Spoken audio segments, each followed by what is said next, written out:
Merci. Je fais encore le partage de mon écran. Donc, élaboration du budget familial.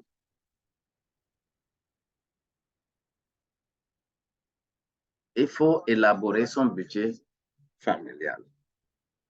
C'est très important. Si nous ne le faisons pas, nous sommes dans l'échec dès le début de l'année. Pour des hommes et des femmes qui sont vraiment réfléchis, ils savent comment gérer les moments les plus difficiles au profit des moments les plus corrects. Vous savez, si Joseph, au moment où c'était dans la sécheresse et qu'on ne comprend rien pour le moment, il peut programmer 7 ans de travail afin d'amasser beaucoup de blé pour que 7 ans de disette, 7 ans de sécheresse, 7 ans de famine, qu'on puisse exporter du blé. Ce n'est pas quand ça va commencer que nous allons aller acheter des armes. Ce n'est pas quand la guerre commence qu'on achète les armes. Non. On achète les armes au moment où il n'y a pas encore de guerre. Élaboration du budget. Bien-aimés, c'est tout simple, très simple. Nous avons déjà mis de l'ordre dans nos recettes et nos dépenses. Oui.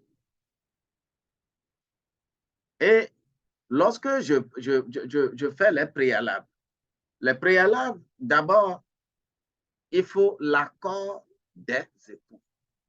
Allez, je prie pour toi.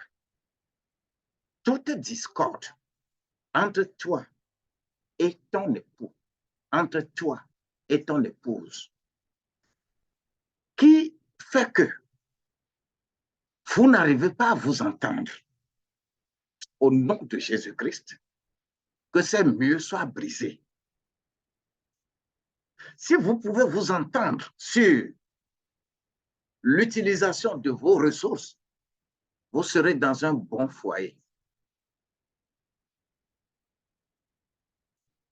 Il faut prier pour avoir ce qu'on appelle la transparence et la confiance mutuelle des époux. Est-ce que vous vous faites confiance? Non, honnêtement. Est-ce que vous vous faites confiance? Tourne vers Dieu et demande à Dieu que pour vivre ensemble, il faut se faire confiance. Mari et femme doivent se faire confiance. Confiance, confiance et confiance. Je dis confiance totale. Oui. Est-ce que vous avez une vision commune? Parce que ce sont des préalables. Vous discutez entre vous, accord entre vous, les époux, dans un foyer. La seconde chose, réfléchir toujours à la transparence et à la confiance mutuelle entre vous.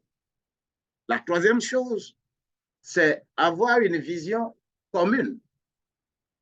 Oui, ça, c'est les préalables. Maintenant, il faut fixer des objectifs financiers. Oui, vous devez vous fixer des objectifs. Vous savez, surtout en tant que serviteur de Dieu, en tant qu'enfant de Dieu, pourquoi tu pries? Lorsque tu veux prier, tu as un budget, tu as les besoins exprimés dans un budget et que tu montres cela à Dieu pour dire que c'est ça que je veux l'année qui vient. Tu as d'objectifs. Dieu lui aussi, il sait que lorsque tu auras ces ressources-là, c'est ce que tu veux faire avec. Et Dieu intervient. Mais il ne faut pas aller à la prière, prier, prier, prier sans objectif. Non.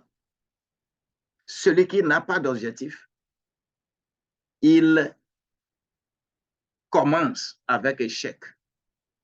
Mais toi, ne commence pas par échec. Maintenant, il faut fixer ses objectifs financiers. Les objectifs doivent être réalistes. Oui, réalistes. Tu ne peux pas gagner, par exemple, 100 000 francs et dire que cette année-là, tu comptes sur les 100 000 francs là pour t'acheter une voiture. Non, tu n'es pas réaliste. Bien-aimé, j'ai vu une femme qui avait des problèmes et qui était arrivée, il m'a demandé, oh, parce qu'il faut prier pour moi. Et c'est des problèmes d'argent qu'elle a. Et je lui ai posé la question de savoir, oh, tes cheveux là, combien tu as acheté? Je dis que non, ça c'est les Brésiliens, c'est 250 000 francs seulement. Aïe. Ce qui veut dire que tu as transporté pratiquement plus de 3 tonnes de ciment sur ta tête.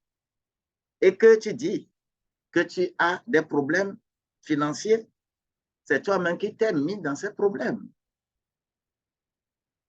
Tu n'es pas réaliste. Il faut que vous soyez précis dans vos objectifs. En étant précis, qu'est-ce que vous voulez exactement? C'est ce qu'il faut y payer. Il ne faut pas dire à peu près, non. Il faut que vos objectifs soient durables, c'est-à-dire ce que vous, mesurable, mesurable, ce que vous prévoyez. Si je dis que nous allons, par exemple, acheter du maïs, combien de kilos de maïs vous utilisez par mois? Vous devez bien mesurer ça. C'est bien mesurable. OK? Il faut définir le temps. Définir tout ceci dans le temps. Et savoir que quelque chose que je vais faire en janvier n'est pas la même chose que je ferai en septembre. Chaque mois avec ses objectifs. Ce qui veut dire que j'ai les préalables et je me suis fixé des objectifs. Et tenons-nous bien, ces objectifs doivent être sincères. Ces objectifs doivent être mesurables. Ces objectifs doivent être atteignables. Ces objectifs doivent être réalisables et ces objectifs doivent être réalisables dans le temps. Parce que le budget, ce n'est pas aujourd'hui. Le budget, il s'agit des prévisions. Ce n'est pas un sac d'argent qui est quelque part pour aller prendre. C'est les efforts que vous allez fournir au cours de l'année que vous exprimez en termes de ressources et comment vous allez les dépenser, vous les exprimez en termes de dépenses.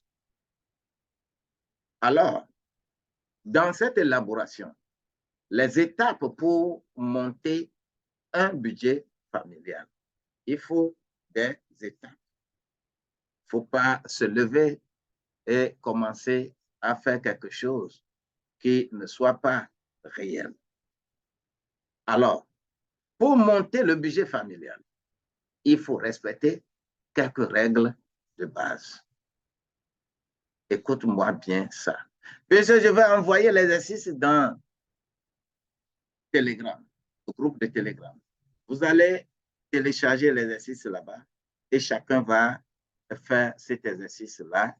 Et par rapport à cela, je sais que si tu es en retard en janvier, tu pourras compiler un budget pour l'année 2023.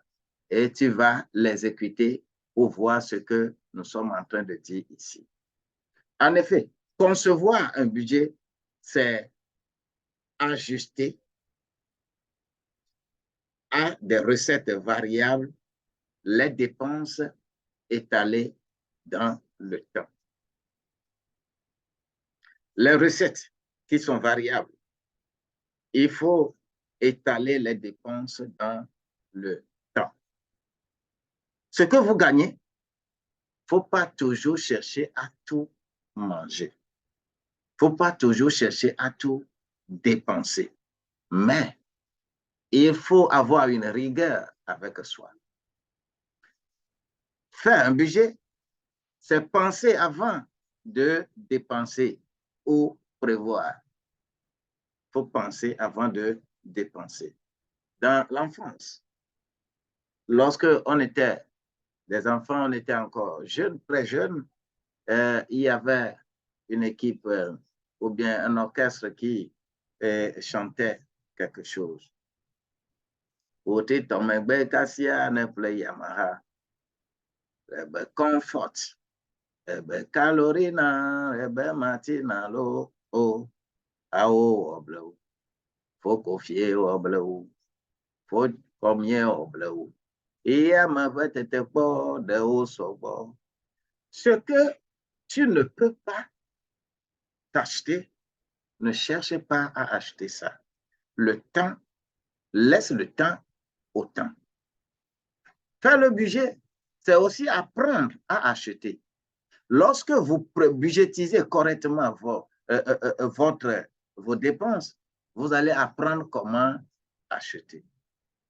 Enfin, faire le budget, c'est contrôler les dépenses faites et modifiées si nécessaire. Lorsque nous avons fait des dépenses ce mois et nous savons que il y a certaines choses que nous avons achetées que nous ne devions pas acheter l'année prochaine, le mois prochain, on va essayer de ne pas faire les mêmes erreurs. C'est très important de suivre ces étapes dans l'élaboration du budget. Lorsque, après avoir élaboré le budget, il faut exécuter le budget. C'est quoi l'exécution du budget? L'exécution du budget n'est rien d'autre que mobiliser les ressources pour identifier les personnes appropriées, les dépenses appropriées pour les satisfaire. Vous voyez? Alors, il faut identifier celui ou celle qui doit faire les dépenses. Il ne faut pas que tout le monde achète. Dans vos organisations, dans vos églises, dans vos associations, dans vos regroupements, celui qui a l'argent n'achète pas. Il faut charger un autre pour faire les dépenses. Et c'est très important. Nous sommes des enfants éclairés. Et lorsque nous agissons correctement dans notre famille, eh bien, nous pouvons agir correctement dans la société. Il y a trop de cas de corruption, trop de cas de n'importe quel vie, de détournement dans nos administrations, dans nos entreprises, même dans nos églises. Il y a tellement tout simplement parce que toi-même, tu n'as pas appris une rigueur budgétaire dans ta famille. Et c'est grave. Cela veut dire qu'on doit mobiliser les recettes. Lorsque je veux mobiliser les recettes, il s'agit de mettre les ressources identifiées là.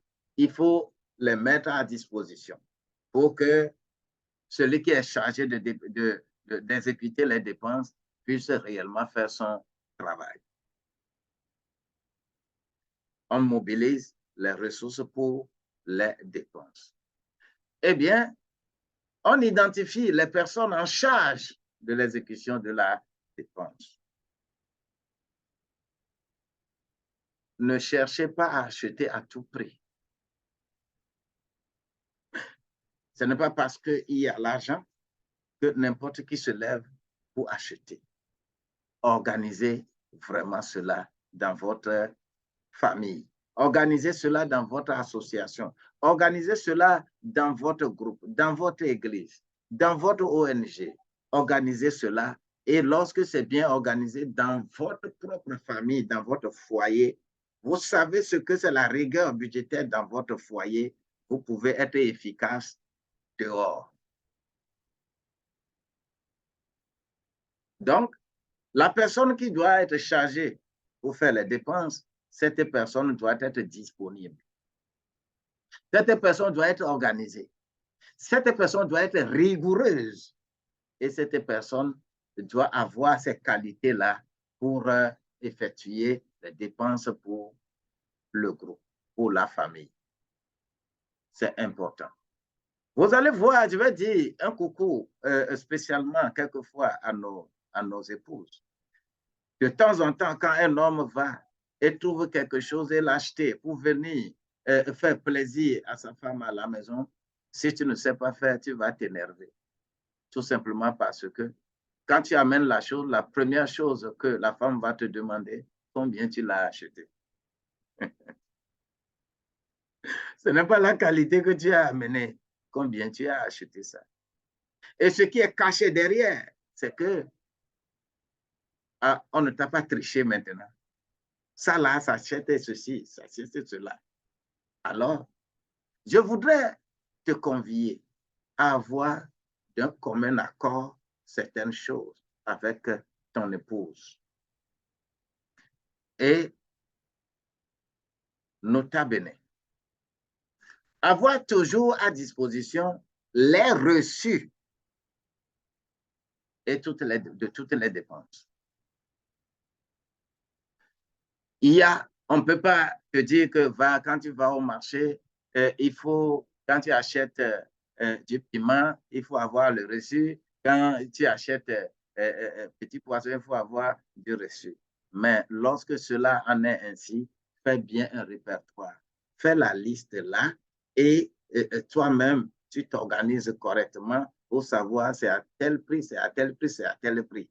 Et que ce papier-là, tu vas laisser ça à la disposition du foyer.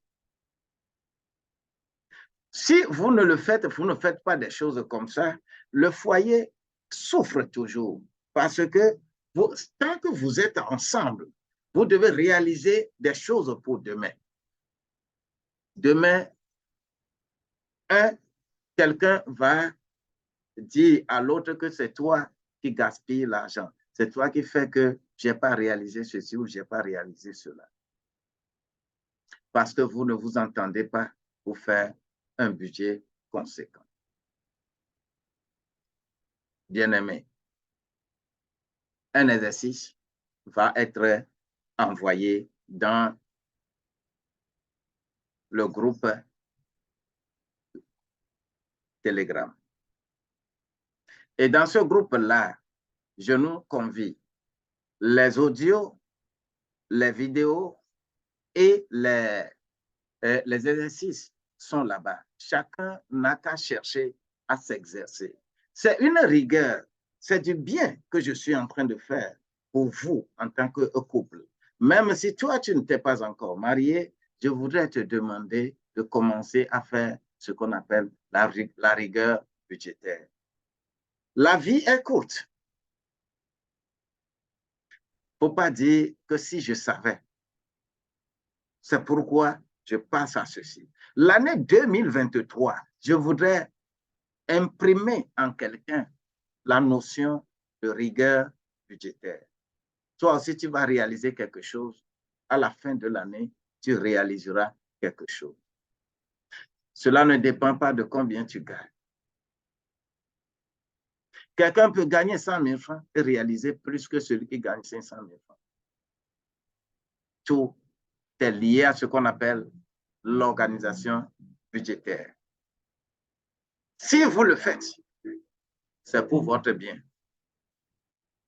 Alors, lorsque on fait les dépenses finies, laisse-moi te dire qu'il faudra faire ce qu'on appelle le suivi et l'évaluation du budget. Si vous ne faites pas le suivi et l'évaluation, vous n'allez pas savoir là où vous êtes tombé et là où vous devez réellement reprendre.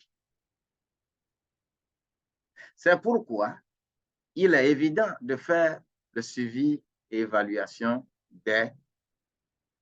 du budget familial. C'est quoi le suivi de l'exécution du budget? Le suivi de l'exécution du budget n'est rien d'autre que noter dans un cahier ou dans un journal de famille, journal familial, les ressources mobilisées et les dépenses exécutées. Oui, c'est simple. Tel que je l'avais déjà dit, les ressources que vous avez mobilisées, c'est-à-dire vos salaires, les biens que vous avez, ce que vous avez mobilisé et les dépenses que vous avez exécutées. Ça s'appelle le suivi. Le noter dans un cahier, noter cela. Alors, c'est quoi évaluation du budget?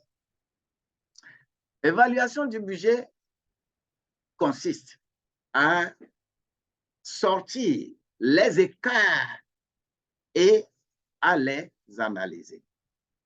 C'est-à-dire, vous avez prévu, par exemple, dans un domaine donné, vous avez prévu ce mois-là utiliser 30 000 francs là-bas. Mais là-bas, là, jusqu'à la fin du mois, vous avez constaté que vous avez utilisé 40 000. La différence de 10 000 là, vous devez analyser. Vous devez analyser, savoir pourquoi ça a dépassé. C'est ce qu'on appelle évaluation. Les écarts doivent être analysés. Ça peut être en moins ou ça peut être en plus. Si le montant est trop élevé, je vais revenir sur la quantité de la chose que nous avons utilisée. Si nous avons l'habitude d'utiliser une quantité de 50 au cours du mois et que ce mois-là, nous avons maintenant utilisé une quantité de 60. Mais pourquoi nous avons utilisé quantité de 60? C'est aussi différence. Ou bien, est-ce que c'est le prix de la chose qui a augmenté? Ce sont des analyses. Vous êtes en train d'analyser, vous êtes en train d'évaluer votre budget. Le suivi, c'est noter les ressources mobilisées et les dépenses effectuées. Ça, c'est l'exécution, le suivi de l'exécution. Maintenant, il faut évaluer. Et chaque fois, si vous le faites, vous deviendrez performant. Performant dans quel sens? En matière de gestion du budget.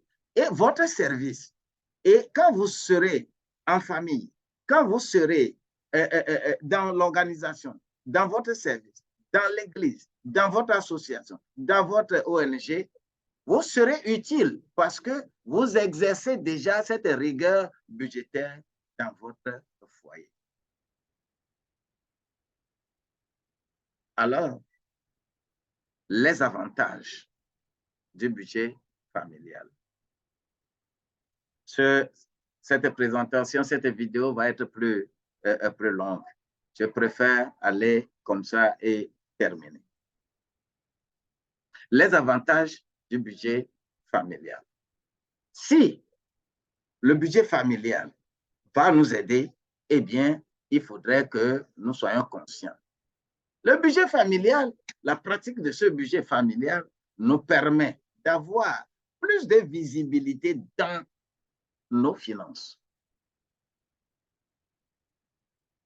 Il y a des gens, hein, à un moment donné, ils disent, oh, j'ai perdu de l'argent, j'ai perdu l'argent. Oui, j'ai perdu l'argent. Mais lorsqu'il va fouiller, finalement, il va se rendre compte qu'il n'a rien perdu. C'est parce qu'il a fait une dépense imprévue.